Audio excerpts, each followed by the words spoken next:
நம்மள அழிக்கிறது எவனும் கிடையாது, சொந்த பந்தம் தான். இன்னைக்கு இருக்கிற காலகட்டத்துல நம்மளோட சொந்த பந்தம், நம்மளோட என்விரான்மெண்ட் இருக்கு இல்லையா, இவனுக்கு எல்லாரையுமே தூக்கி தூரமா வந்துட்டாலே வாழ்க்கை ரொம்ப நல்லா இருக்கும். தைரியமா இருந்தா எவனுக்காகவும் நம்ம பயப்பட தேவையில்லை, தலைவணங்க தேவையில்லை. ஐயோ அவன் சொல்றாங்க மாமா, இல்லைங்க மாமா, இல்லைங்க சித்தப்பா, இல்லைங்கப்பா, அப்படியெல்லாம் இல்லை. போல்டா இருக்கு.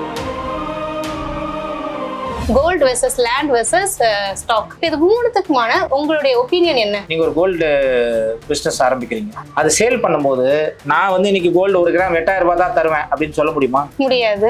இப்போ கீர்த்தி வந்து பேங்க் ஒன்று ஆரம்பிக்கிறாங்க, 3% ரேட் ஆஃப் இன்ட்ரெஸ்ட்க்கு லோன் தரேன் அப்படின்னு உங்களால சொல்ல முடியுமா? முடியாது. கீர்த்தி ரியல் எஸ்டேட்னு ஆரம்பிக்கிறீங்க, நான் சொல்றதுதான் விலை 1000 ரூபாய் என்னோட ஸ்கொயர் ஃபீட் அப்படின்னு உங்களால கண்டிப்பா சொல்ல முடியும். புரிஞ்சு இல்லையா? என்னோட பொருளோட விலைய எவனால தன்னைத்தானே தீர்மானிக்க முடியுதோ அதுதான் சேஃபான இன்வெஸ்ட்மெண்ட்.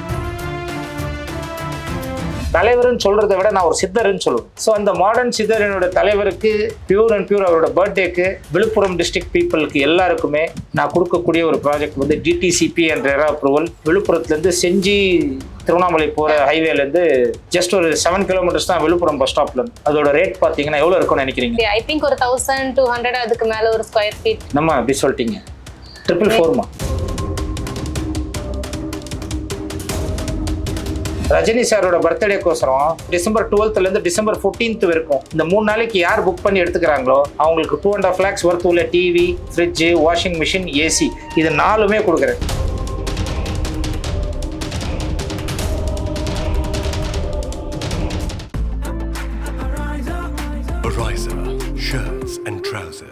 சிட்டி ஃபாக்ஸ் மீடியாவின் நேயர்களுக்கு அன்பு வணக்கங்கள். ஸோ இன்னைக்கு நம்ம கூட யார் இருக்காங்க அப்படின்னு பார்த்தீங்கன்னா, அதாவது மிடில் கிளாஸ் மக்களின் நாயகன் கூட சொல்லலாம். இன்னைக்கு இந்த மாடர்ன் வேர்ல்ட்ல ரியல் எஸ்டேட் அப்படின்ற ஒரு பிசினஸ் ஒரு வேற மாதிரியான ஒரு டிரான்ஸ்ஃபர்மேஷன் கொண்டு வந்திருக்குன்னா அதுக்கு சாரும் ரொம்ப ரொம்ப ஒரு பெரிய காரணம்னு சொல்லலாம். ஸோ நம்ம டெரனம் ஹோம்ஸோட ஃபவுண்டர் ஆனந்த் ரவிச்சந்திரன் சர்தாரிக்கு நம்ம கூட இருக்காங்க. வணக்கம் சார். வணக்கம். ஓகே, ஸோ இன்னைக்கு உங்க கூட நிறைய விஷயங்கள் நாங்கள் வந்து தெரிஞ்சுக்கலாம் அப்படின்றதுக்காக இந்த இன்டர்வியூ நாங்கள் வந்து ஆர்கனைஸ் பண்ணியிருக்கோம். ஸோ ஃபர்ஸ்ட் இப்போ நான் ரீசெண்டாக வந்து பார்த்தீங்கன்னா உங்களுக்கு நிறைய இன்டர்வியூஸ் பார்த்துருக்கேன். அதில் என்ன ரொம்ப ஆச்சரியப்படுத்தக்கூடிய விஷயம்னா நீங்கள் ரொம்ப கான்ஃபிடென்ட்டாக இருக்கீங்க. ஸோ உங்களுடைய ரியல் லைஃப் ஸ்ட்ரகிள்ஸ் என்னன்றது எங்களுக்கு மோர் ஓவர் தெரியும். ஸோ ஆனால் அதையும் கடந்து நீங்கள் இவ்வளோ ஸ்ட்ராங்காக கான்ஃபிடென்ட்டாக இருக்கிறதுக்கான காரணம் என்னன்னு தெரிஞ்சுக்கலாங்களா? அதாவது இங்கே நிறைய பேர் பிரச்சனை வந்துருச்சுன்னா பயந்து போயிடுறாங்க, காம்ப்ரமைஸ் ஆகிடுறாங்க. எனக்கு பிரச்சனை வரும்போது அது ஈஸியாக கையாளணும், அது கையாளும் போது அது ஆட்டோமேட்டிக்காக அந்த கான்ஃபிடென்ஸ் வந்துடும். நான் வந்து 10 டைம் ஜெயிச்சு 1 டைம் தோக்கும் போது கான்ஃபிடென்ஸ் எல்லாம் டொய்யன் ஆகிடுவோம். இங்கே வந்து நான் தோத்தது அதிகம் ஜெயிச்சதை விட. ஸோ அப்போது அந்த தோக்க நம்ம இன்னும் ஸ்ட்ராங் ஆகும். அந்த ஸ்ட்ராங் ஆகும்போது ஆட்டோமேட்டிக்காக கான்ஃபிடென்ஸ் ஜாஸ்தியாக இருக்கும். Okay, super sir. பட் எங்கள் எல்லாருக்குமே தெரியும் you are son of tailor. So நீங்கள் எல்லா இடத்துலையுமே அதை வந்து ரொம்ப பெருமையாக சொல்லிப்பீங்க, நான் வந்து ஒரு டெய்லரோட மகனாக இருந்து இந்த அளவுக்கு வந்து சாதிச்சிருக்கேன். ஸோ இப்போ அந்த மாதிரியான ஒரு கஷ்டமான காலத்துல இருந்து இப்போ ஒரு கடந்து வந்திருக்கீங்கல்ல, ஸோ அதை திரும்பி பார்க்கும்போது நீங்கள் எப்படி ஃபீல் பண்ணுறீங்க? இதை கடந்து நான் வந்துட்டேன்டா அப்படின்ற மாதிரி இருக்கும்ல. எனக்கு ஸ்கூல் ஃபீஸ் எல்லாம் கட்டுறதுக்கு காசு இருக்காது, ரொம்ப ஸ்ட்ரகிள் இருந்துரும். என்னோட காலேஜ் ஃபீஸ் கட்டுறது கூட கொஞ்சம் சீட்டு போட்டு அதை எடுத்து வட்டிக்கு கட்டி அது படிக்கணும் போதெல்லாம் ரொம்ப டஃப்பான சுச்சுவேஷன். கண்டிப்பா. அதே மாதிரி நான் பிஸ்னஸ் தான் பண்ணணும்னு பிஸ்னஸ் பண்ண ஆரம்பிச்சேன், கடன் ஆச்சு. மறுநாடி கடன் கொஞ்சம் நஞ்சம் இல்லை. அப்போதான் இந்த சொந்தக்காரங்க 2 வாயா இருக்கும். ரஜினி சார் ஒரு டைலாக் ஒன்று சொல்லுவார், பேசாத வாயும் இல்லை கொலைக்காத நாயும் இல்லை அப்படின்னு. அது எனக்கு சொந்தக்காரங்களுக்கு ரொம்ப இம்ப்ளிமெண்ட் பண்ணி பார்ப்பேன். ஜெயிக்கும் போது ஆனந்த் சூப்பர் அப்படின்வாங்க, தோக்கும் போது இவன்லாம் ஒரு பிள்ளையா அப்படின்வாங்க. கண்டிப்பா. ஸோ அப்போது எங்கள் அப்பாவை வந்து அவரோட லைஃப்பில் ரொம்ப ஸ்ட்ரகிள்ஸை பார்த்துருக்காரு. ஏன்னா டைலர் என்னும்போது எங்கள் அப்பா அம்மா லவ் மேரேஜ். அப்போ அந்த டைமில் எங்கள் அப்பா வந்து டைலர் பிஸ்னஸ் பண்ணிட்டு இருந்தார். டைலர் வேலை, பிஸ்னஸ் கூட கிடையாது, டைலரிங், ஒரு கடையில் டைலராக இருந்தார். அம்மா லவ் மேரேஜ் பண்ணிக்கிட்டாங்க. அப்போது அந்த இன்டர் கேஸ்ட் மேரேஜில் ஒரு பெரிய இது வரல, போய் இவனை கல்யாணம் பண்ணிக்கிட்டியா, ஒரு டைலரை கல்யாணம் பண்ணிக்கிட்டியா, ஒரு ஆலமரத்தை பிடிப்பேன்னு பார்த்தா போய் ஒரு வாழை மரத்தை பிடிச்சிருக்கியே, டொப்புக்குன்னு பிடிச்சா வேரோட கீழே விழுந்துருமே அப்படின்ற மாதிரி எல்லாம் எங்கள் அப்பாவெல்லாம் ரொம்ப கிரிட்டிக்ஸ் கொடுத்துருக்காங்க. இது வந்து 85, 86 அந்த காலகட்டத்தில். ஸோ அது பேச எங்கள் அப்பா அதெல்லாம் மனசில் வச்சுக்கிட்டு பிள்ளைங்களுக்காக நம்ம வாழணும், எங்கள் அம்மாவும் பிள்ளைங்களுக்காக வாழணும் அப்படின்னு கூட பிறந்தவங்க ஒரு அண்ணன் ஒருத்தன். ஸோ எங்களை நல்லா படிக்க வச்சாங்க. பட் எண்ட் ஆஃப் த டே அந்த மிடில் கிளாஸ்க்கு ஒரு சர்க்கிள் இருக்கும்ல, எங்கள் அப்பா சொல்லுவார், பணம் சம்பாதிக்கிறது ரொம்ப ரொம்ப கஷ்டம், அது செலவு பண்ணுறது ரொம்ப ஈஸி அப்படின்னு. நான் இன்னைக்கு சொல்லுவேன், பணம் சம்பாதிக்கிறது ரொம்ப ரொம்ப ரொம்ப ரொம்ப ஈஸி, அது செலவு பண்ணுறது தான் கஷ்டம். சரிங்களா? அதுக்கு ஒரு சிம்பிள் எக்ஸாம்பிள் நான் உங்களே கேட்குறேன். இப்போ உங்க கையில ஒரு உங்களோட கிரீட் உங்களோட தேவை உங்களோட கோல் என்ன அப்படின்னு கேட்டேன்னா நீங்க என்ன சொல்வீங்க? What is your vision? கண்டிப்பா எல்லாருக்கும் ஒரு ஓன் ப்ராப்பர்ட்டி அப்படின்றது இருக்கும். ஒரு சொந்த வீடு. ஓகே. ஆமா, ஒரு சொந்த வீடு இருக்கும். அண்ட் தென் ஒரு கார் நம்ம ஓன் பண்ணலாம்ன்ற ஒரு ஆசை இருக்கும். ரெண்டாவது ஆயிடுச்சு. அண்ட் சம்திங் ஒரு கோல்ட் அதுல இன்வெஸ்ட் பண்ணும். அண்ட் இது எல்லாமே மோர் ஓவர்லி நம்ம வந்து ஒரு கடன் இல்லாம ஓனா இருந்தா இன்னும் பெட்டர். சோ அப்ப இது மூணு நம்மளோட ட்ரீம்னு வச்சுக்கலாமா? ஒரு மிடில் கிளாஸுக்கு ஒரு வீடு, ஒரு காரு, ஒரு 50 சவர நகை இல்ல 100 சவரனா ஒரு 25 கூட வச்சுக்கலாம் நம்ம ஒரு மிடில் கிளாஸ் அப்ப இது மூணு இதுக்காக தான் நம்ம ஓடுறோம். கண்டிப்பா. அப்ப இது சம்பாதிக்கிறதே மனுஷனோட லைஃப் டைம் சேவிங்ஸே வாழ்க்கையை முடிஞ்சு போகுது. இந்த மிடில் கிளாஸோட லைன் எப்படி இருக்குன்னா, நல்லா படிச்சா நல்ல காலேஜ்ல சீட்டு கிடைக்கும், நல்ல காலேஜ்ல சீட்டு கிடைச்சா நல்ல இடத்துல வேலை கிடைக்கும், நல்ல இடத்துல வேலை கிடைச்சா நல்ல இடத்துல பொண்ணு கொடுப்பாங்க. அந்த பொண்ணை நீ உனக்கு நகை போடுவாங்க 25 சவரன்னு, அந்த சவரனை கோல்டை போய் அடமான வெயி ஒரு பிளாட் லோன் வாங்கு, 15 வருஷம் இஎம்ஐயை போடு, 15 வருஷம் முடிஞ்சதுமே கன்ஸ்ட்ரக்ஷன் லோனை போடு, உன் 2 பிள்ளைங்களை படிக்க வை, அந்த இஎம்ஐ 30 வருஷத்துக்கு வீடு கட்டு சத்துப்போ. இதுதான் மிடில் கிளாஸோட லைஃபா இருக்கு. ரைட்? இதுதான் கனவே. ஆக்சுவலா இந்த கனவை நோக்கி தான் ஒரு காமன் மேன் அடுத்த ஒரு 50-60 வருஷம் ஓடுறான். இதை நான் வந்து ஒரு 1 இயர்ல என்னால பண்ண முடிக்கும் போது ஏன் எங்க அப்பா இது ஒரு 40 வருஷம் 50 வருஷம் கனவா எனக்கு சொல்லி கொடுத்தாரு? ஏன் என்னோட எஜுகேஷன் சிஸ்டம்ல இப்படி சொல்லி கொடுத்தாங்க? படிச்சா பெரிய ஆளாயிடலான்றாங்க. நம்மளுக்கு கற்றுக் கொடுத்த வாதியார் யாருன்னா ஒருத்தர் பென்ஸ் கார்லயோ இல்ல என்னோட ஸ்கூல் டீச்சர்ஸ் பென்ஸ்லயோ இல்ல ஆடிலயோ இல்ல ஃபெராரிலயோ வராங்களா? நான் வரேனே. இவ்வளவுதானே டிஃபரன்ஸ். இப்போ படிச்சா பெரிய ஆளாயிடலாம்னாக்கா ஒவ்வொரு கற்றுக் கொடுத்த குரு டீச்சர்ஸ் தான் இன்னைக்கு பெரிய பணக்காரனா இருக்கணும். அவங்க பணக்காரனா இல்லையே. என்ன லாஜிக்? யோசிக்க தோணுது இல்ல? இதெல்லாமே நான் யோசிப்பேன். பிளைண்டா ஒரு விஷயத்த கொண்டு போக மாட்டேன். படிச்சா பெரிய ஆளாயிடலான்றதெல்லாம் போய் எஜுகேஷன் வந்து உனக்கு ஒரு சிஸ்டம், ஒரு சர்க்கிள்குள்ள ஒரு ஜெயிலுக்குள்ள உன் வாழ்க்கை எப்படி இருக்கோ அந்த மாதிரி இந்த சொசைட்டிக்குள்ள ஒரு வாழ்க்கை கட்டுக்கோப்போட சின்ன சர்க்கிள் ஸ்ட்ரக்சர் போட்டு உட்கார வைக்கிறேன். அப்போ அந்த பிரச்சனைன்னு வரும்போது நம்மளுக்கு ஹேண்டில் பண்ண முடிய மாட்டேங்குது. எஜுகேஷன் சிஸ்டம்ல ஜெயிக்கிறத மட்டும் தான் கத்து தராங்க, தோத்தா எப்படி ஹேண்டில் பண்றதுன்னு கத்து கொடுக்க மாட்டாங்க. ஒரு ஒரு ப்ராப்ளம் வந்துருச்சுன்னா அந்த ப்ராப்ளம்க்கு உண்டான சொல்யூஷனை எப்படி ஈஸியாக ஹேண்டில் பண்ணலாம்னு சொல்லி கொடுக்க மாட்டாங்க. எல்லாத்துக்குமே ரூல் புக் போட்டு இது இப்படி தான் பண்ணணும் அப்படின்றது. என்னோட கேள்வி என்னன்னா, நான் யூனிவர்ஸ் கிட்ட கேட்பேன். நான் வந்து 100 வருஷம் தான் இந்த பூமியில ஒரு ஹியூமன் பீங்கா வாழ போறோம். ரைட்? இந்த யூனிவர்ஸ் வந்து ரொம்ப வருஷமா இருக்கு, இந்த பிரபஞ்சம் ரொம்ப வருஷமா இருக்கு. இதுல இந்த கேப்ல இந்த நிலம் எந்துதான் சொன்னவன் அவன் முத இந்த லேண்டை ஓனர்ஷிப் கொண்டாடினவன் அவன். Such interesting question. ரொம்ப லாஜிக்கலா திங்க் பண்றீங்க. ஸோ முத இது நான் தான் ஓனர்னு சொன்னவன், வாங்கினவன். எனக்கு அதை நோக்கி தேடல் போச்சு. ஸோ அப்போ இங்க வந்து மனுஷனை எவனோ ஒரு தாட்டி படைச்சுக்கிட்டு இருக்கான். அவன் சொல்ற மாதிரி தான் நம்ம கேட்டுக்கிட்டு இருக்கோம். நம்மளுக்கு சொந்தமா எதுவே கிடையாது. நம்ம எதுக்குடா ஓடுறோம்னா ஒரு சொத்து வாங்குறதுக்கு, பிளாட்டு, வீடு, கடன், பேங்க் லோனு, பிள்ளைங்களை படிக்க வைன்ற ஒரு ஸ்ட்ரக்சருக்குள்ள அடங்கிட்டோம். உங்களுக்கு ஒரு சிம்பிளா புரியுற மாதிரி சொல்றேன். என்னோட ஃப்ரெண்டு என்னோட ஏஜ் குரூப் தான், என் ஊர்ல இருந்தான். அவங்க வந்து அவனை படிக்க வைக்கிறாங்க 2003-2 அந்த காலகட்டத்தில். 3 ஏக்கர் இடம் ஊர்ல கிராமத்துல விற்கிறாங்க. அன்னைக்கு அதோட நிலம் வந்து விலை வந்து 2 லட்ச ரூபா 3 லட்ச ரூபாய்க்கு வித்துட்டாங்க. அன்னைக்கு 2003 ஏக்கர்ஸ். 3 ஏக்கர்ஸ். ஒரு ஏக்கர் 1 லட்ச ரூபான்னு வச்சுக்கோங்க. இல்ல ஏதோ சம்திங் ஏதோ ஒரு அமௌண்ட்டுக்கு ஒரு 5-10 லட்ச ரூபாய்னு வச்சுக்கோங்க. அவங்க தங்கச்சிங்களுக்கு எல்லாம் கல்யாணம் பண்ணோன்ட்டு 10 லட்ச ரூபாய்க்கு நிலத்தை வித்துட்டாங்க. ரைட்? பிள்ளைங்களை படிக்க வைக்கிறாங்க. நீங்க சொல்லுங்க, படிப்பு இஸ் இம்பார்ட்டன்ட்டா? சோ இன்னைக்கு நீங்க சொல்லுங்க, சும்மா ஜெனரலா படிக்கிறது இம்பார்ட்டன்ட் தான் நம்ம எல்லாரும் சொல்லி கொடுத்துருக்கோம். நம்ம வெளியில எல்லாருமே படிக்கணும். எஸ், படிக்கலாம். படிப்பு தேவை. ஆனா அதுதான் வாழ்க்கைன்னு போது தெரியுமா? அதுதான் இருக்கக்கூடாது. ரைட்? அதுக்கு ஒரு சிம்பிள் எக்ஸாம்பிள் நான் இங்க சொல்றேன் பாருங்க. என்னோட ஃப்ரெண்டு 3 லட்ச ரூபாய் 10 லட்ச ரூபாய்க்கு அந்த சொத்து வித்தாங்க. அவனோட படிப்புக்கு 3 லட்சம் செலவாச்சு. அவங்க தங்கச்சிங்களுக்கு எல்லாம் கல்யாணம் பண்ணிட்டாங்க. அப்படியே போச்சு. அவனும் படிப்பு முடிச்சிட்டான். இப்போ ஒரு 4-5 இயர்ஸ் பேக் ஒரு ப்ராப்பர்ட்டி ஒன்று வாங்கினான். பெங்களூர்ல செட்டில் ஆயிட்டான். அவன் வீடு வாங்கும்போது எனக்கு இன்விடேஷன் எடுத்துட்டு வந்து கொடுத்தான். வீடு கிரகப்பிரவேசம் அப்படின்னு சொல்லிட்டு கார்டு கொடுத்தான். வீட்டோட வேல்யூ 1 கோடி. லோன் எடுத்திருக்கான். 25 லட்ச ரூபா டவுன் பேமெண்ட், 75 lakhs இஎம்ஐல எடுத்திருக்கான். ஊர்ல எல்லாருமே இது பெருமையா பேசுறாங்க. லோன் எடுத்து கஷ்டமா பாரு. ஊர்ல கிராமத்துல இருந்து கஷ்டப்பட்டு எந்த ஒரு சப்போர்ட்டும் இல்லாம சிட்டில போய் பெங்களூர்ல ஒரு வீடு வாங்கியிருக்காங்க. நான் சிம்பிளான ஒரு அனலைஸ் பண்ணேன். இன்னைக்கு அந்த 3 ஏக்கர் சும்மா வச்சிருந்தா இன்னைக்கு 1 ஏக்கரோட காஸ்ட் 2 கோடி ரூபா அந்த ஊர்ல. திருவண்ணாமலையில நான் சொல்றது. ஓகே, இன்னைக்கு மாநகராட்சியா இருக்கு. என்னோட ஊரு மலப்பாம்பாடி. இன்னைக்கு அங்க 1 ஏக்கரு 2 கோடி. 3 ஏக்கரோட விலை 6 கோடி. ரைட்? நீ இவங்களெல்லாம் படிக்க வச்சு எல்லாத்தையும் முடிச்சு பெங்களூருக்குள்ள ஒரு குருவி கூட்டு மாதிரி 1200 ஸ்கொயர் ஃபீட்டு 1 கோடி ரூபா லோனுன்னு வாங்குறத பேசாம மூட்டு படிக்காம அவனை வச்சிருந்தாக்கா இங்க 6 கோடி ரூபா நிலமா போயிருக்கான். இப்ப சொல்லுமா எது பெஸ்ட்? ஆப்வியஸ்லி லேண்ட் நம்ம இன்வெஸ்ட் பண்றது. ஸோ இங்க படிச்சா பெரிய லெவலானா அவன் வித்த நிலம் இருக்கு இல்லையா, அந்த நிலத்தோட அவன் அதிகமா பணம் சம்பாரிச்சிருந்தானா கான்செப்ட் நீங்க சொல்றதை நான் ஒத்துக்கிறேன். ஆனா வாழ்க்கைன்னு பாக்குறீங்க தெரியுமா, எஜுகேஷன் தான் லைஃப் அப்படின்னு சத்தியமா கிடையாது. இன்னைக்கு BMW இல்ல ஃபெராரி இல்ல ரோல்ஸ் ராய்ஸ் இவங்கெல்லாம் வச்சவனுங்க பெரிய டபுள் டிகிரி ஹோல்டர்ஸ் PhD படிச்சவனுங்கெல்லாம் கிடையாது. என்ன நம்ம தலைவர் ரஜினிகாந்த் என்னமா படிச்சிருக்காரு? இங்க உன்னோட தாட் இருக்கு இல்லையா, தாட் எண்ணங்கள் அது கரெக்டா இருக்கணும். உனக்கு ஒரு கோல் வச்சிருக்கியா, அதுக்கு உண்டான விஷன் பிளானிங் கரெக்டா இருக்கணும். நீ உன்னோட கிராட்டிடியூட் தெரிவிக்கிறியே, இதெல்லாம் கரெக்டா இருக்கணும். இது கூட ஒரு சின்ன நாலேஜ் இருக்கணும். நாலேஜ் தான் மெயின், மற்றதெல்லாம் வேஸ்ட்னு நம்ம சிஸ்டம் கற்றுக் கொடுத்துருச்சு. இது மேலே எனக்கு கோவம். இது சொன்னா யாரும் ஏத்துக்க மாட்டாங்க. அஃப்கோர்ஸ். ஸோ இப்படிதாம்மா நான் பார்க்க ஆரம்பிச்சேன். அந்த கஷ்டத்துல இருக்கும்போது ரொம்ப ரொம்ப கஷ்டப்பட்டேன். அனலைஸ் பண்ணுவேன், இந்த காசு எப்படி வருது, இந்த கவர்மெண்ட் பிரிண்ட் அடிச்சு கொடுத்துடலாமே, மக்கள்கிட்ட எல்லாருக்கிட்டையும் காசு இருக்குமே அப்படின்னு. அப்போதான் அந்த சிஸ்டம் புரிஞ்சுக்கிட்டேன். இந்த சிஸ்டம் உருவாக்குனவங்க ரெண்டே பேரு, ராக்கர் ஃபில்லர். அந்த எஜுகேஷன் சிஸ்டமை உருவாக்குனது யாருன்னா ராக்கர் ஃபில்லர் அண்ட் கார்னிகி. இவங்க 2 பேர் பெரிய பிசினஸ் பீப்புள். 1915-20s அந்த காலகட்டங்களில் இவங்களே ஃபண்டிங் பண்ணி ஆக்ஸ்போர்ட் யூனிவர்சிட்டியை கிரியேட் பண்ணுவாங்க. இவங்களே காசை போட்டு இவங்களே இப்படி தான் சொல்லிக் கொடுக்கணும்னு. ஏன்னா அவங்களுக்குள்ள என்ன டாக்ஸ்னா, இந்த எஜுகேஷன் சிஸ்டமும் இந்த மெடிக்கல்லையும் நம்ம கண்ட்ரோல் எடுத்துக்கணும். நம்மக்கிட்ட பணம் இருக்கு, பவர் இருக்கணும். பவர் இருக்கணும்னா பப்ளிக்கு நம்ம கண்ட்ரோல் இருக்கணும். அவன் தான் ஆக்ஸ்போர்ட் யூனிவர்சிட்டியை கிரியேட் பண்ணான். சோ அதுக்காக அந்த எஜுகேஷன் சிஸ்டம் ஃபண்டிங் பண்ணாக்க அவன் சொல்றது தான் ரூல். இப்போ ஸ்மோக்கிங் காசஸ் கேன்சர்ன்றால ஒரு 78 இயர்ஸ் பேக் சிகரெட் ஆட் இருக்கும், எடுத்து பாரு. டாக்டர்ஸே பேசியிருப்பாங்கம்மா, ஸ்மோக்கிங் ரிலாக்ஸேஷன் கொடுக்குதுன்னு. ஏன்னா அதை ப்ரொமோட் பண்ணதே அவனுங்க தான். எதெல்லாம் நல்லதுன்னு பாக்குறீங்களா ஃப்ரண்ட்ல? இப்போ ஸ்மோக்கிங் காசஸ் கேன்சர்.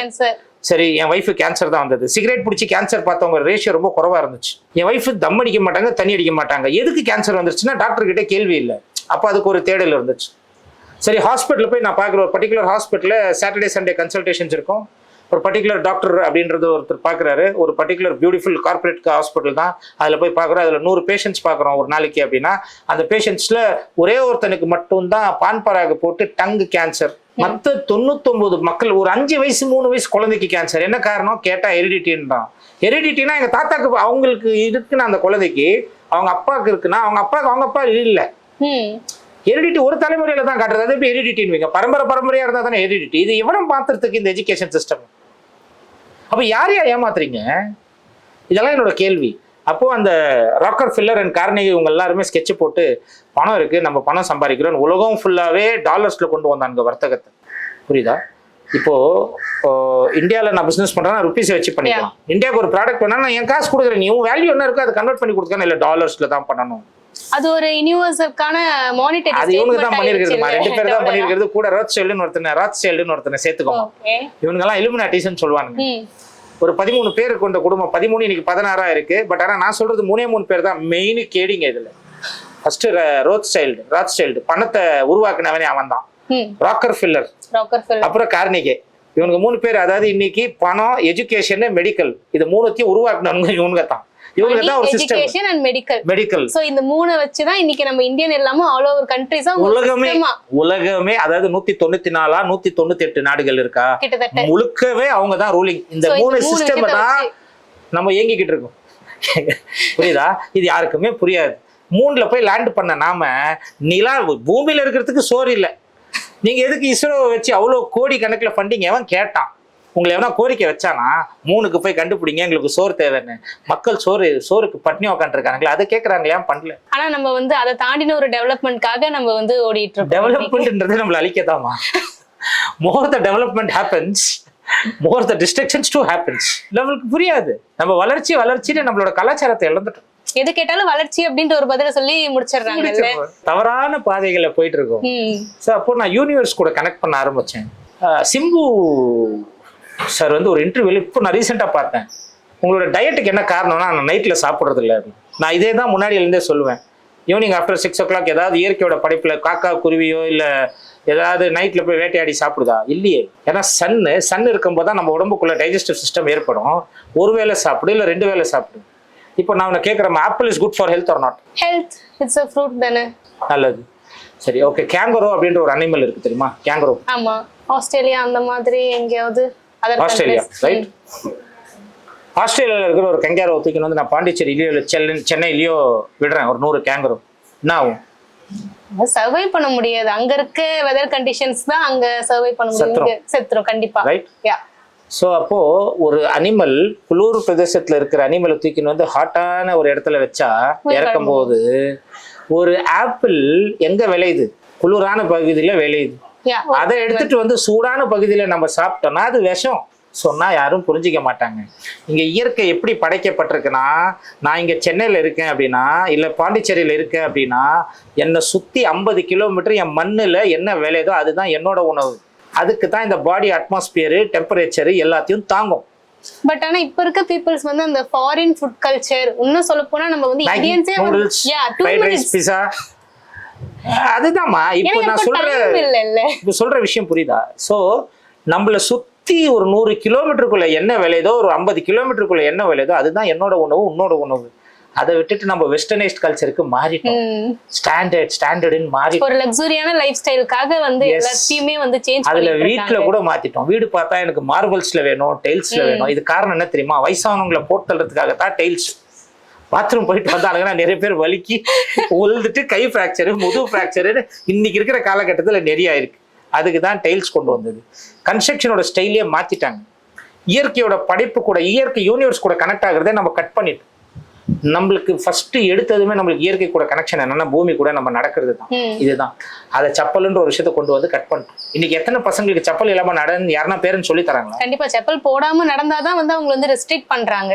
செப்பல் போட்டு நட, அது வந்து டர்ட் அதுன்றாங்க. அது ஒரு அங்கேயே வந்து நம்ம டெவலப்மெண்ட் முடிச்சிட்டோமா, சோழியை முடிச்சிட்டாங்க.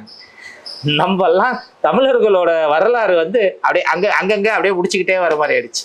கேட்டா எஜுகேஷன் சிஸ்டமு, எஜுகேஷன் எல்லாம் ஒரு சின்ன இதுமா. முத புக்கு எழுதுந்து யாருமா? படிச்சவனா இல்ல படிக்காத மேதே அவனோட அறிவுல எழுதுந்தான்? படிக்காத மாதிரி அவங்களோட அனுபவ அறிவுல எழுதிருப்பாங்க. ஸ்கிரிப்சர் முத ABCD இதெல்லாம் எழுதுனது எத்ததுமே வந்திருக்கா சிஸ்டம்ல. அவனோட லாங்குவேஜ்ல, கலாச்சாரத்துல அவன் வளர்ந்து அவனோட அனுபவத்துல இதுக்கு ஒரு ஸ்கிரிப்ட் வைக்கலாம் அப்படின்ற மாதிரி வச்சுதான் ஆனது. அது பலாயிரம் வருஷங்களுக்கு முன்னாடி இருக்கிறத நீ அதையா 20 வருஷத்துக்கு படிக்கணும்ன்ற. ஸ்கிரிப்ட் தானே, லாங்குவேஜ் தானே, ஒரு ஃபார்முலா தானே, அது ஏன் லைஃப்னு நீ நம்புற? பட் ஆனா இன்னைக்கு இருக்கக்கூடிய ஜென்ரேஷன்ல 90% ஆஃப் த யங்ஸ்டர்ஸும் சரி, காமன் மேனும் சரி, பிசினஸ் அப்படின்ற ஒரு விஷயத்துக்கே வரமாட்டாங்க. எல்லாருமே நீங்க சொன்ன மாதிரி படிச்சோமா, டிகிரி முடிச்சோடனே அந்த ஃபைனல் இயர்ல நம்ம பசங்க என்ன பண்றாங்கன்னா கேம்பஸ் இன்டர்வியூ. அதுக்கு தான் கார்ப்பரேட் கோலி குஞ்சு அடுக்குற மாதிரி தூக்கிட்டு போயிடுறாங்க. ஏதாவது எல்லாரோட ஐமும் என்ன இருக்குன்னு கேட்டீங்கன்னா, நான் சீக்கிரமா ஏதாவது ஒரு கம்பெனில பிளேஸ் ஆயிடணும், ஏதாவது அது ஒரு 20,000 வேலை தான் கத்து கொடுக்குது, பிசினஸ் கத்து கொடுக்கறது இல்லையே. சோ இப்ப அந்த மாதிரி உங்க மைண்ட் தாட் எல்லாமே நீங்க எப்படி அந்த பிசினஸ் அப்படின்றதுக்குள்ள வந்து அதுல எப்படி நீங்க ஸ்டாண்டர்டா நின்னீங்க? பிசினஸ்ன்றது எனக்கு ரியல் எஸ்டேட்குள்ள வந்த காரணம் என்னன்னா, எங்க அப்பா வந்து 2004ல ஒரு ப்ராப்பர்ட்டி வாங்கும்போது தோத்துட்டாரு. 96 97 ப்ராப்பர்ட்டி வாங்கும்போது தோத்துட்டாரு. 96 அந்த காலத்துல, அந்த டைம்லயும் சரி 2004லயும் சரி ஏமாந்துட்டாரு.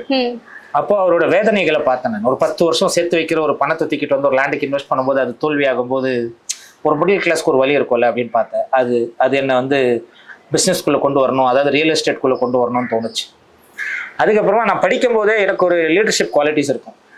அப்போவே நாங்கள் பேசிப்போம் ஜாலியாக. மைக்ரோசாஃப்ட்னு இருக்கும் காலேஜில் வந்து நான் பேசிப்பேன், நானோ சாஃப்ட்னு ஒரு கம்பெனி ஆரம்பிக்கலாம்ப்பா. எப்போ நான் சொல்கிறது 2004ல் மைக்ரோசாஃப்ட் இருக்கா, நம்ம நானோ சாஃப்ட்னு ஆரம்பிக்கலாம்.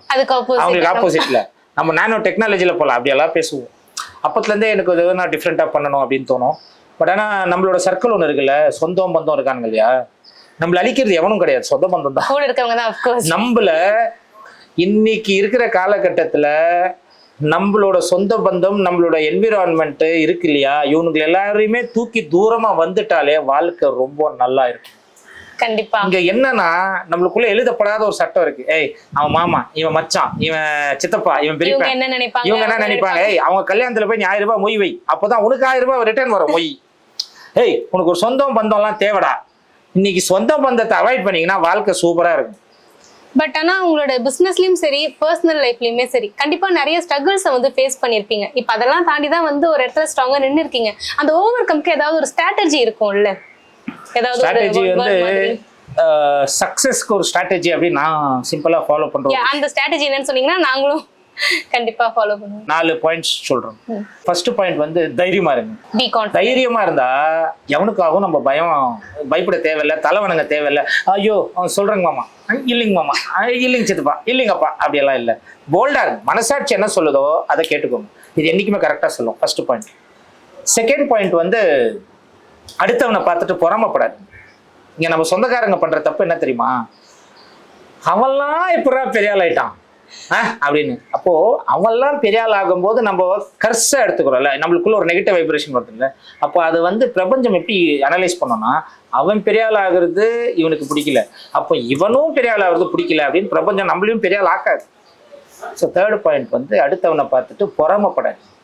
நீங்க 10 இட்லி சாப்பிட்றீங்க அப்படின்னா 10 இட்லி உங்க பிளேட்ல இருக்கிறது சாப்பிடுங்க. அவன் 20 சாப்பிட்றான், அதை பார்த்து பொறாமப்பட்டீங்கன்னா 10 இட்லி கூட கிடைக்காது. இது 3வது. 4வது பாயிண்ட் வந்து கிராட்டிடியூட், நன்றி உணர்வு. இன்னைக்கு மனுஷனுக்கு நன்றி உணர்வே இல்லாம போயிடுச்சு. எதை பார்த்தாலும் பொறாம, அவன் அப்படி இருக்கான் இப்படி இருக்கான் அப்படின்ற ஒரு கிராட்டிடியூட். நம்ம இப்போ உட்காந்து பேசிக்கிட்டு இருக்கோமே, இந்த சுவாசிக்கிறோம் தெரியுமா காத்து, இதுதான் சாமி. இது நம்மளுக்கு இப்போ காத்து இல்லைன்னா நம்ம உயிர் வாழ முடியாது. ஆனா அதுக்கு எப்ப நன்றி சொல்லியிருக்குமா? கிடையாது. ஸோ இவ்வளவுதான். இந்த மாதிரி இயற்கைக்கு நன்றி சொல்ல பழகுங்க. கரண்ட் வீட்டில் நைட்டு போயிடுச்சுன்னா ஐயோ கரண்ட் இல்லையா அப்படின்றோம். நான் காலையிலேருந்து வெளிச்சம் கொடுக்குற சூரியன், அதுக்கு நன்றி சொல்லியிருக்கோமா? கிடையாது. டெய்லி குடிக்கிறமே தண்ணி, அதுக்கு நன்றி சொல்லியிருக்கோமா? அதுக்கப்புறமா வேணும்னா கடவுளுக்கு நன்றி சொல்லுங்க, பெற்றவங்களுக்கு நன்றி சொல்லுங்க. இதுக்குன்னா முன்னாடி இந்த இயற்கைக்கு நன்றி சொல்லுங்களேன். வாழ்க்கை சக்ஸஸ்ஃபுல்லாக ஈஸியாக கொண்டு போகும். எனக்கு யாருமே சப்போர்ட் இல்லை, அது இல்லைன்னு புலம்புறதே இருக்காது. எனக்கு அண்ணன் சப்போர்ட் இல்லை, அப்பா சப்போர்ட் இல்லைனாலாம் இருக்கவே இருக்காது. எனக்கு இந்த யூனிவர்ஸ் இருக்குன்னு நீங்கள் ஆட்டோமேட்டிக்காக புரிஞ்சுக்கிட்டீங்கனால லைஃப் சூப்பராக ட்ரான்ஸ்ஃபார்ம் ஆகும். ஓகே சார், இப்போ நம்ம வந்து யூனிவர்ஸ், கிராட்டிடியூட் நிறைய விஷயம் பேசிட்டோம். இப்போ ரீசெண்டாக நம்ம ஒரு மார்க்கெட் ட்ரெண்டுக்கு வரலாம். இப்போ இருக்க நிறைய யங்ஸ்டர்ஸ் இல்லை ஒரு காமன் மேன் என்ன பண்றாங்கன்னா, ஒன்று கோல்டில் இன்வெஸ்ட் பண்றாங்க. இப்போ ரீசெண்டாக அந்த தங்கத்தோட விலை வந்து உயர்கிட்டே போகுது. நிறைய சாமானிய மக்கள் வந்து பயப்படுறாங்க, ஏன் இந்த தங்கம் வந்து விலை இவ்வளோ உயருது. இப்போ ஒரு பொன் பிள்ளையை வச்சிருக்கவங்கலாம் உண்மையிலேயே பயப்படுறாங்க. ஒன் சைடு கோல்டு, இன்னொரு சைடு வந்து ரியல் எஸ்டேட் நம்மளோட லேண்ட், இன்னொரு சைடு வந்து பாத்தீங்கன்னா இந்த செபி ஸ்டாக் மார்க்கெட். ஸோ அந்த மாதிரியான ட்ரேட் விஷயங்கள் போயிட்டு இருக்கு. இப்போ இது 3த்துக்குமான உங்களுடைய கம்பேரிசன்ஸ் என்ன, உங்களுடைய ஒப்பீனியன் என்ன? Gold versus land versus stock. சரி, ஸ்டாக் எடுத்துருங்க. ஸ்டாக் ரிஸ்க் தான். ஸ்டாக் மார்க்கெட்ல ஜெயிச்சவங்களாம் ஒரு கன்றாவி, சும்மா ஜெயிச்சவன் ஒரு 0.5% இருப்பான். அவன் வந்து தூக்கி தலைமையில் வச்சு நாடுவான். 99.5% ஃபெயிலியர் ஆனவங்க தான். ஸ்டாக் தூக்கி இட்ஸ் நாட் சேஃப் இன்வெஸ்ட்மெண்ட், தூக்கி சைடில் போட்டுருங்க. ஸ்டாக்கிஸ்ட் வேணா பெரிய லாடுங்க மாதிரி பேசிக்கிட்டோம், இதுல இப்படி போடலாம் அது அப்படி போடலான்னு. இது காமன் மேனுக்கு தெரியாது. ஸோ காமன் மேனுக்கு தெரிஞ்சது 3 விஷயம் தான். ஒன்று கோல்டு, ஒன்று லேண்டு, ஒன்று ஃபிக்ஸட் டெபாசிட் பேங்க்ல. இப்போ நீங்க வந்து உங்களையே நான் கேட்குறேன், நீங்க ஒரு கோல்டு பிஸ்னஸ் ஆரம்பிக்கிறீங்க, ஓகேவா? உங்க பேர் என்னன்னு சொன்னீங்கம்மா? கீர்த்தி. கீர்த்தி ஜுவல்லரி ஷாப்னு வைக்கிறீங்க, ஓகேவா? நீங்க கோல்டு எல்லாம் வாங்கி வந்து விற்கிறீங்க. அது சேல் பண்ணும்போது நீங்க வந்து மார்க்கெட் என்ன ரேட்னா இருக்கட்டும், நான் வந்து இன்னைக்கு கோல்டு 1 கிராம் 8000 ரூபாய் தான் தருவேன் அப்படின்னு சொல்ல முடியுமா? முடியாது. அப்போ நீங்க கீர்த்தின்னு உங்க ஜுவல்லரி ஷாப் நீங்களே கோடிக்கணக்கில் இன்வெஸ்ட் பண்ணி சேல் பண்றதா இருந்தாலும் அந்த கோல்டோட விலை எவன் டிசைட் பண்ணுவான்? அங்க மேல நமக்கு மேல இருக்க அதுக்கு இருக்க ஒரு சிஸ்டம், அந்த மார்க்கெட் தான் டிசைட் பண்ணுவாங்க. இப்போ கீர்த்தி வந்து பேங்க் ஒன்று ஆரம்பிக்கிறாங்க, கீர்த்தி பேங்க் அப்படின்னு சொல்லிட்டு. கீர்த்தி மர்ச்சன்டைல் பேங்க்னு ஒன்று ஆரம்பிக்கிறீங்க நீங்களே, HDFC மாதிரி, ICICI மாதிரி பேங்க் ஆரம்பிச்சிட்டோன்னே அவன் எந்த ரேட் ஆஃப் இன்ட்ரெஸ்ட் கொடுக்குறானோ தெரியாது. நான் எல்லாம் 3% ரேட் ஆஃப் இன்ட்ரெஸ்ட்டுக்கு லோன் தரேன் அப்படின்னு உங்களால சொல்ல முடியுமா? முடியாது. ஏன்னா நம்ம அந்த RBI அப்படின்ற ஒரு கவர்னன்ஸ்க்கு கீழே தானே நம்ம வரும். சரி, இப்போ கீர்த்தி ரியல் எஸ்டேட்னு ஆரம்பிக்கிறீங்க. இந்த பக்கத்துல இருக்கிற பீச் பக்கத்துல இருக்கிற லேண்டை நீங்க லே அவுட் போடுறீங்க. போட்டு முடிச்சதுக்கு அப்புறமா எவன் எவ்வளவு விற்கிறானோ தெரியாது, இது நான் வாங்கியிருக்கேன், இது என்னோட லேண்டு, நான் சொல்றதுதான் விலை, 1000 ரூபாய் என்னோட ஸ்கொயர் ஃபீட் அப்படின்னு உங்களால கண்டிப்பா சொல்ல முடியும். புரிஞ்சு இல்லையா? அப்ப இது சேஃபான இன்வெஸ்ட்மெண்ட். என்னோட பொருளோட விலைய எவனால தன்னைத்தானே தீர்மானிக்க முடியுதோ அதுதான் சேஃபான இன்வெஸ்ட்மெண்ட். Super sir. ஸோ கிளியரா வந்து நம்ம மக்களுக்கு வந்து புரியுற மாதிரி சொல்லிட்டீங்க. அண்ட் மோர் ஓவர் இப்போ ரீசெண்டா வந்து உங்களுடைய நியூ ப்ராஜெக்ட் எங்களுடைய ஏரியா விழுப்புரம் பக்கம் வர்றதா கேள்விப்பட்டோம். ஸோ அதை பத்தின இன்ஃபர்மேஷன்ஸ் கொடுத்தீங்கன்னா நல்லா இருக்கும். அதாவது விழுப்புரம் அப்படின்றது அடுத்த கட்டமான டெவலப்மெண்ட்டாக நான் பார்க்குறேன். இப்போ மாநகராட்சி அப்படின்னு ஒரு ஊரையும் நான் தொட்டது எல்லாமே பார்த்தீங்கன்னா திருவண்ணாமலை டிஸ்ட்ரிக்டாக இருக்கும்போது தொட்டேன், மாநகராட்சி அடிச்சு. இன்னைக்கு திருவண்ணாமலை தொட முடியாத அளவுக்கு லேண்டோட ரேட்ஸ் எல்லாமே ஜாஸ்தி ஆயிடுச்சு. நான் 300 ரூபாய்க்கு வித்த லே அவுட்ஸ்ல ரேட்ஸ் எல்லாமே இன்னைக்கு 2000 ரூபாவா மாறிடுச்சு. அதே தான் கடலூர் பீச் பக்கத்துல நான் 400 ரூபாய்க்கு 500 ரூபாய்க்கு 600 ரூபாய்க்குன்னு கொடுத்துட்டு இருந்த லேண்டு இன்னைக்கு 800 ரூபாய் 1000 ரூபான்னு ஜம்ப் ஆயிடுச்சு. இன்னைக்கு வந்து கேட்கறாங்க 800 ரூபாய்க்கு பிளாட் இருந்துச்சுன்னா கொடுங்க. அன்னைக்கு சொல்லும் போது எவன் பீச் பக்கத்துல வாங்குறது, சுனாமி வந்துடும். நீங்க இந்த இப்போ 3 வருஷமா போயிட்டு இருக்கு. ஸோ இவ்வளோதான். இன்னைக்கு மாநகராட்சி ஆயிடுச்சு, அதோட வேல்யூவும் ஜாஸ்தி ஆயிடுச்சு, டெவலப்மெண்ட்ஸ் ஜாஸ்தி ஆயிடுச்சு. அதே தான் இப்போ விழுப்புரமும். விழுப்புரம் அடுத்த வருஷத்துல கண்டிப்பா வந்து அது மாநகராட்சியா மாறக்கூடிய ஒரு டிஸ்ட்ரிக்ட். ஸோ டிசம்பர் 12th நம்ம தலைவரோட பர்த்டே வருது. ஆப்வியஸ்லி நீங்க பேசும்போதே தெரியுது நிறைய இடத்துல ரஜினி சாரை வந்து மேற்கோடிட்டு பேசுனீங்க. நீங்க ரஜினி சார் ஃபேனா? ஆப்வியஸா எனக்கும் அவருக்கும் ஒரு சில விஷயம் ஒற்றுமையா இருக்கும். என்னன்னா, அவரும் பெங்களூர்ல 25 வயசு வரைக்கும் இருந்தவர், நான் 35 வயசு வரைக்கும் பெங்களூர்ல இருந்தவன். அவர் வந்து என்ன வாழ வைத்த தெய்வங்களான தமிழக மக்கள் என்னவாரு. எனக்கும் அந்த கர்நாடகா ஸ்லாங்கு தமிழ் கொஞ்சம் அப்படியே வரும். ஸோ வந்து அவரோட இதுவை வந்து ஃபாலோ பண்ணுவேன் நான். அவரோட சில வேர்டிங்ஸு, சில பேசுகிற டைலாக்ஸ் இருக்கும்.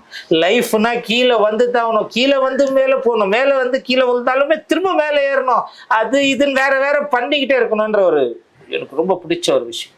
அதே மாதிரி குறை சொல்லாத வாயு இல்லை, பேசாத நாயும் இல்லை அப்படின்ற மாதிரி ஏதோ செம பவர்ஃபுல்லாக இருக்கும்.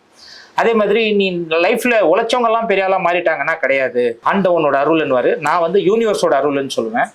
அப்புறம் வந்து நல்ல எண்ணங்கள் அவர் சொல்லுவாப்ல, உழைச்சா பெரிய ஆள் ஆயிடலாம்னா உழைச்சவங்கலாம் பெரிய ஆள் ஆயிடணும்ல. எங்க அப்பா உழைக்கிறாரு, 18 hour உழைக்கிறாரு, பெரிய ஆள் ஆகலையே. எங்க தாத்தா உழைச்சாரு, எங்க சித்தப்பா எல்லாம் சொந்த பந்தம் எல்லாரும் உழைக்கிறோம், பெரிய ஆள் ஆகலையே. அப்போ நல்ல எண்ணங்கள், நல்ல சிந்தனை, அந்த யூனிவர்ஸோட கிராட்டிடியூட், நன்றி உணர்வு, இதெல்லாமே கரெக்டாக இருந்துச்சுன்னா வந்துடும். அது தலைவர்கிட்ட பிடிச்ச விஷயம். அது மாதிரி அந்தந்த ஒவ்வொரு விஷயத்தையும் அவரை வந்து தலைவர்னு சொல்றதை விட நான் ஒரு சித்தர்ன்னு சொல்லுவேன், ஒரு மாடர்ன் சித்தர் அவர். இது ஒரு நல்ல ஒரு நியூ வேர்டா இருக்கு. எல்லாருமே வந்து சூப்பர் ஸ்டார் ரஜினிகாந்த் தலைவர் அப்படின்னு ஐடென்டிஃபை பண்ணுவாங்க. நீங்க புதுசா அந்த மாடர்ன் சித்தர் அப்படின்னு. அவர் சித்தர் தான், அவரை ஃபாலோ பண்றேன் நான். ஒரு மாடர்ன் சித்தரா இருந்து அவரோட தாட்ஸ், நீங்களோட அவரோட ஸ்பீச் பாருங்களேன். நீங்க படத்துல அவர் பார்க்கும்போது எனர்ஜி இருக்கும், ஒரு வைப்ரேஷன் இருக்கும், ஒரு ஆரா இருக்கும், ஒரு ஸ்வாக் இருக்கும் தலைவர். இந்த வயசுல கூட நாம நடக்கணும்னாலே முட்டி படிக்கட்டு ஏறணுமா அவ்வளோ இருக்கும், ஐயோ அப்படின்னு டொங்கின்னு இருக்கும். அவர் இந்த வயசுலயுமே குடு குடு குடுன்னு ஓடுவாரு. மைக்கை பிடிச்சி 2 hour பேசுறாருங்க ஒரு ஆடியோ லான்ச் ஃபங்க்ஷன்ல. எவனால முடியும்? அது எனர்ஜி, அதுதான் ஸ்பெஷல். ஸோ அந்த மாடர்ன் சித்தரனோட தலைவருக்கு பியூர் அண்ட் பியூர் அவரோட பர்த்டேக்கு விழுப்புரம் டிஸ்ட்ரிக்ட் பீப்புளுக்கு எல்லாருக்குமே நான் கொடுக்கக்கூடிய ஒரு ப்ராஜெக்ட் வந்து டிடிசிபி என்ற எரா அப்ரூவல். விழுப்புரத்துலேருந்து செஞ்சி திருவண்ணாமலை போகிற ஹைவேலேருந்து ஜஸ்ட் ஒரு 7 kilometers தான் விழுப்புரம் பஸ் ஸ்டாப்லேருந்து. அதோட ரேட் பார்த்தீங்கன்னா எவ்வளோ இருக்கும்னு நினைக்கிறீங்க? ஒரு 7 kilometer விழுப்புரம் டவுன்லேருந்து இருந்துச்சுன்னா. ஸோ விழுப்புரம்லேருந்து 7 kilometer போது அது ரொம்ப ஒரு மெயினான ஏரியா. ஐ திங்க் ஒரு 1200 அதுக்கு மேலே ஒரு ஸ்கொயர் ஃபீட். நம்ம அப்படி சொல்லிட்டீங்க. 444 சார் சும்மா சொல்லாதீங்க. சரி சார், ரெக்கார்ட் பண்ணிக்கோங்க. 444 ரேட் வந்து ஒரு 1200 square feet அப்ராக்சிமேட்டா கால்குலேட் பண்ண 5,30,000 ரூபாய் வரும். ரஜினி சாரோட பர்த்டேக்கோசரம் விழுப்புரம்ல யாரு, அதாவது டிசம்பர் 12th டிசம்பர் 14th வரைக்கும் இந்த 3 நாளைக்கு யார் புக் பண்ணி எடுத்துக்கிறாங்களோ அவங்களுக்கு 2.5 lakhs worth உள்ள TV, fridge, washing machine, AC, இது 4மே கொடுக்குறேன். சார் எப்படி சார் இது அப்ராக்சிமேட்டா கால்குலேட் பண்ணாலுமே இது ஒரு 2.5 lakhs வருது. டோட்டல் ஒரு 5 lakhsனா கூட உங்களுக்கு பாதிக்கு பாதி எப்படி இது வந்து அன்பிலீவபிள் ஆச்சு இது. ஸோ அதுதான் எனக்கு மார்ஜின் இருக்கு. நான் வந்து ஃப்ரீயாலாம் கொடுக்கலன்னு சொல்ல, எனக்கு ஒரு மார்ஜின் இருக்கு. எனக்கு ஒரு 10 ரூபா கிடைச்சா போதும். இந்த இது அந்த மனுஷன் எத்தனை பேரோட லைஃபை மாத்திருக்காரு.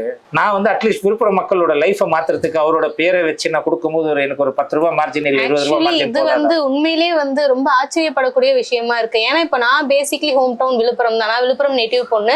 ஸோ நமக்கு அங்க மார்க்கெட் ரேட் பார்க்கும்போது விழுப்புரம் டு செஞ்சின்னு இல்லை, அதை தாண்டி ஒரு திருக்கோவலூர் இந்த சைட்ல நம்ம வந்து வலோனூர், பண்ருட்டி அப்படி போனாலுமே வந்து மார்க்கெட் ரேட் 4 digitல தான் இருக்கு. நீங்க வந்து 3 digitல சொல்றதே வந்து எங்களுக்கு வந்து ஆச்சரியமா இருக்கு. 444க்கு எப்படி அது பாசிபிள்? இல்லம்மா, அதாவது பாசிபிள் இருக்கு. இங்க ரியல் எஸ்டேட்ல ஒரு எழுதப்படாத சட்டம் என்ன தெரியுமா?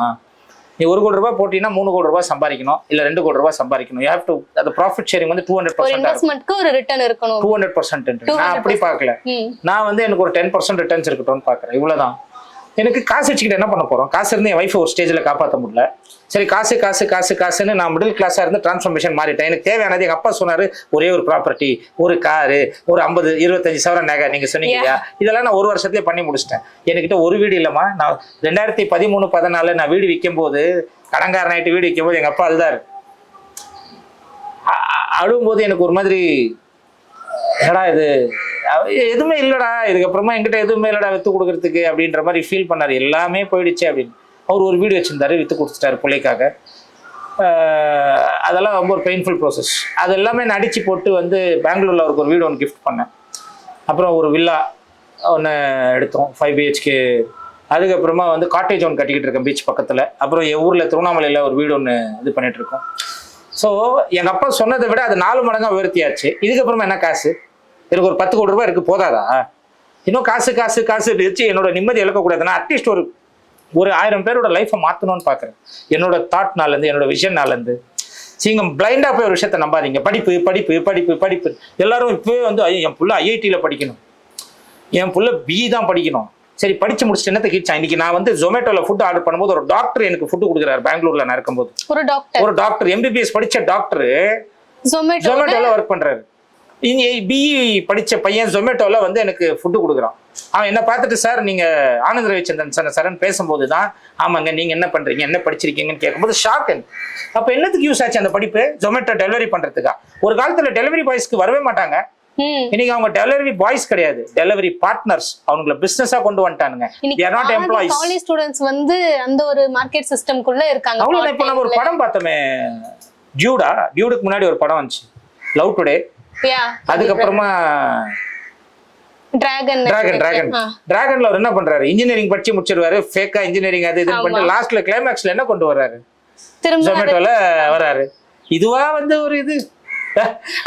எதுக்கு படிப்பு யூஸ்? அதுக்கு ஜொமேட்டோக்கு பண்ணாதீங்கயா, வெறும் 10வது படிச்சு முடிச்சுட்டோம், ஜொமேட்டோக்கு வாங்கயா. அதுக்கு யாரையா இன்வெஸ்ட்மெண்ட் படிக்கலாம் அப்படின்னு அதுக்கு ஒரு 20 லட்சம் பெத்தவங்களை ஸ்பான்சர் பண்ண வைக்கிறது. அதுக்கு ஒரு 4 டைம்ஸ் லைஃப்ல இன்வெஸ்ட் பண்ணி என்னாச்சு சொல்றது. இதுதான்மா இங்க இது. இன்னைக்கு நம்ம நிறைய விஷயங்கள் நம்மளுக்கு ப்ரூஃபே இல்லை. எனக்கு கேரண்டி கொடு, நான் இன்ஜினியரிங் படிக்கிறேன், இந்த காலேஜில் படிக்கிறேன், எனக்கு பக்காவாக என் லைஃப் செட்டில் ஆகும்னு கேரண்டி கொடு. எந்த காலேஜ் கொடுக்க சொல்லுங்க, கொடுக்க மாட்டானுங்க. ஒரு ஹாஸ்பிட்டலில் நான் எம்பிபிஎஸ் படிச்சு முடிக்கிறேன், ஓகேன்னு கேரண்டி கொடுக்க சொல்லு. ஒரு டாக்டர் கிட்ட போயிட்டு நான் ட்ரீட்மெண்ட் பண்ணுறேன், அவன் 100% கேரண்டி கொடுத்து எனக்கு ட்ரீட்மெண்ட் பண்ண சொல்லு. ஹாஸ்பிட்டலுக்கு போகிறேன், என் ஒய்ஃபு கேன்சர்ன்றோம், ட்ரீட்மெண்ட் பண்ண போகிறோம், அவன் ரைட்டிங்கில் கொடுக்க மாட்டான், நான் உங்களுக்கு க்யூர் பண்ணுறேன்னு சொல்லவே மாட்டான். இப்போ என்கிட்ட சொத்து வாங்குறீங்கன்னு வச்சுக்கோங்களேன், நான் உங்களுக்கு ரைட்டிங்கில் தரேன், இந்த சொத்துல ஏதாவது பிரச்சனை இருந்துச்சுன்னா நான் உங்களுக்கு முன்ன நின்று சால்வ் பண்ணி தரேன். உயிருக்கு உத்தரவாதம் இல்லை. இது என்ன சிஸ்டம்? No guarantee.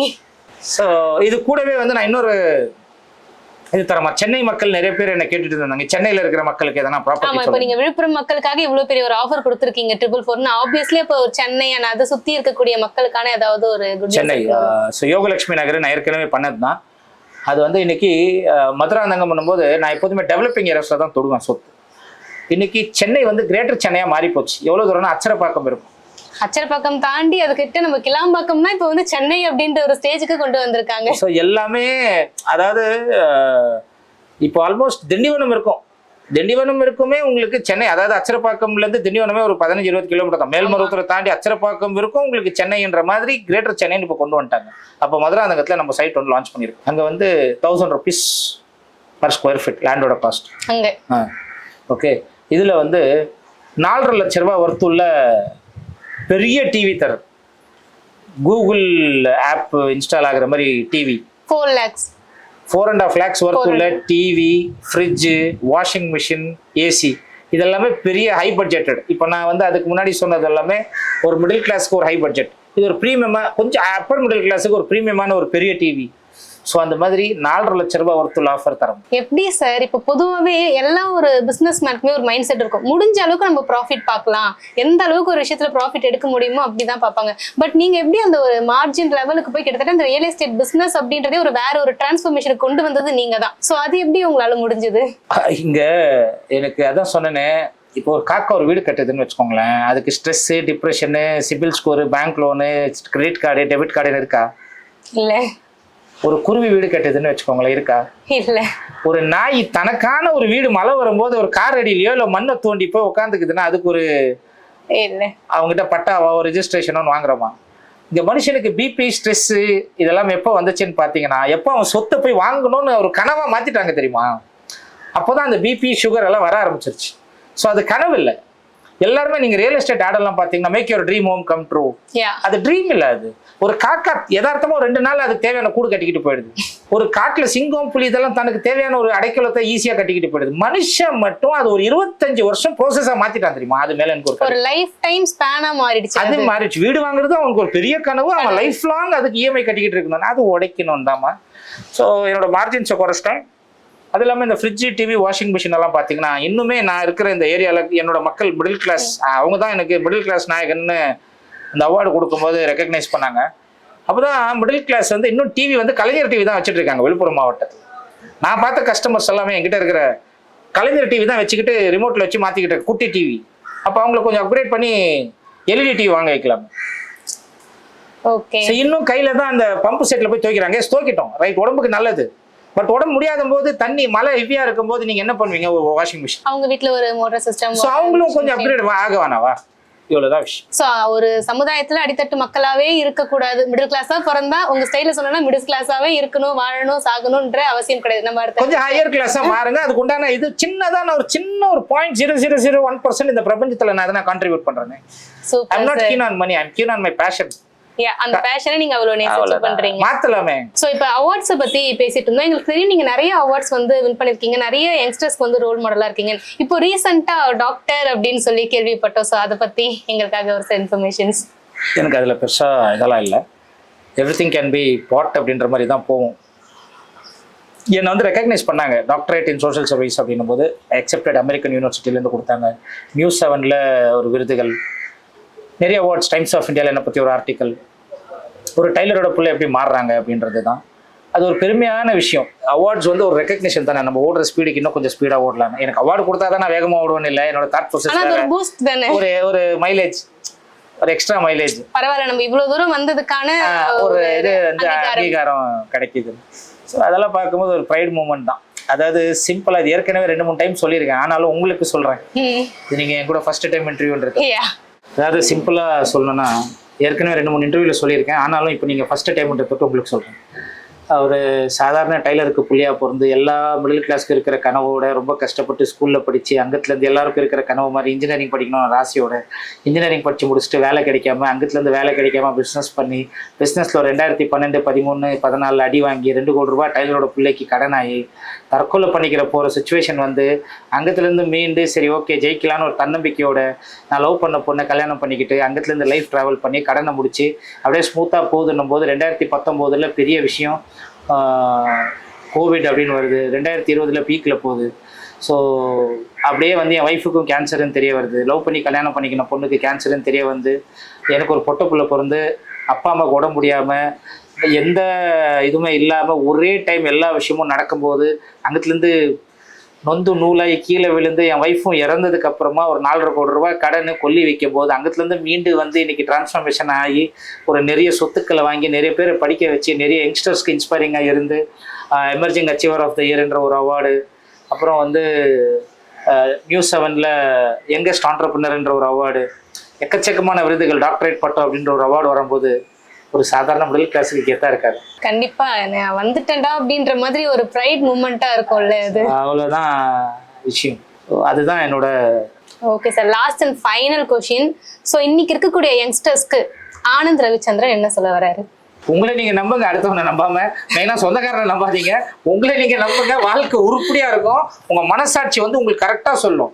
அது கொஞ்சம் டைம் எடுத்து தோத்தாலுமே உங்க மனசாட்சி உங்களை அட்ஜஸ்ட் பண்ணிக்கோ. எஸ் நான் எடுத்த டிசிஷன் நான் முடிச்சுக்கிறேன்னு. நீங்க நிறைய தப்பு பண்ற யங்ஸ்டர்ஸ்க்கு என்ன தப்புனா, அவன் அந்த டிசிஷன் எடுக்க மாட்டான், போய் ஒப்பீனியன் கேட்கறான். ஒப்பீனியன் கேளுங்க, டிசிஷன் நீங்களே எடுங்க. நீங்க என்ன பண்றீங்கன்னா அவன் கூட ஒப்பீனியன் கேட்கிற முறையில அவனே டிசிஷன் உங்க வாழ்க்கைக்கு எடுக்க வச்சிருங்க. அதுவும் மெயினா சொந்தக்காரங்க இவங்களை விட்டு தொலைச்சிங்கன்னா யங்ஸ்டர்ஸ் வாழ்க்கை நல்லா இருக்கும்.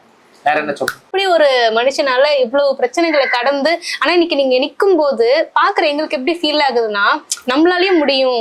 நான் ஒரு இடத்துல பர்சனலா வந்து டவுன் ஆனா கூட உங்களுடைய இந்த வேர்ட்ஸ், இந்த இன்டர்வியூ செக்ஷன் வந்து கண்டிப்பா வந்து எனக்குமே பர்சனலா ரொம்ப யூஸ்ஃபுல்லா இருக்கும். அண்ட் பாக்குற நம்மளுடைய நேயர்களுக்குமே வந்து ரொம்ப யூஸ்ஃபுல்லா இருக்கும்னு நினைக்கிறேன்.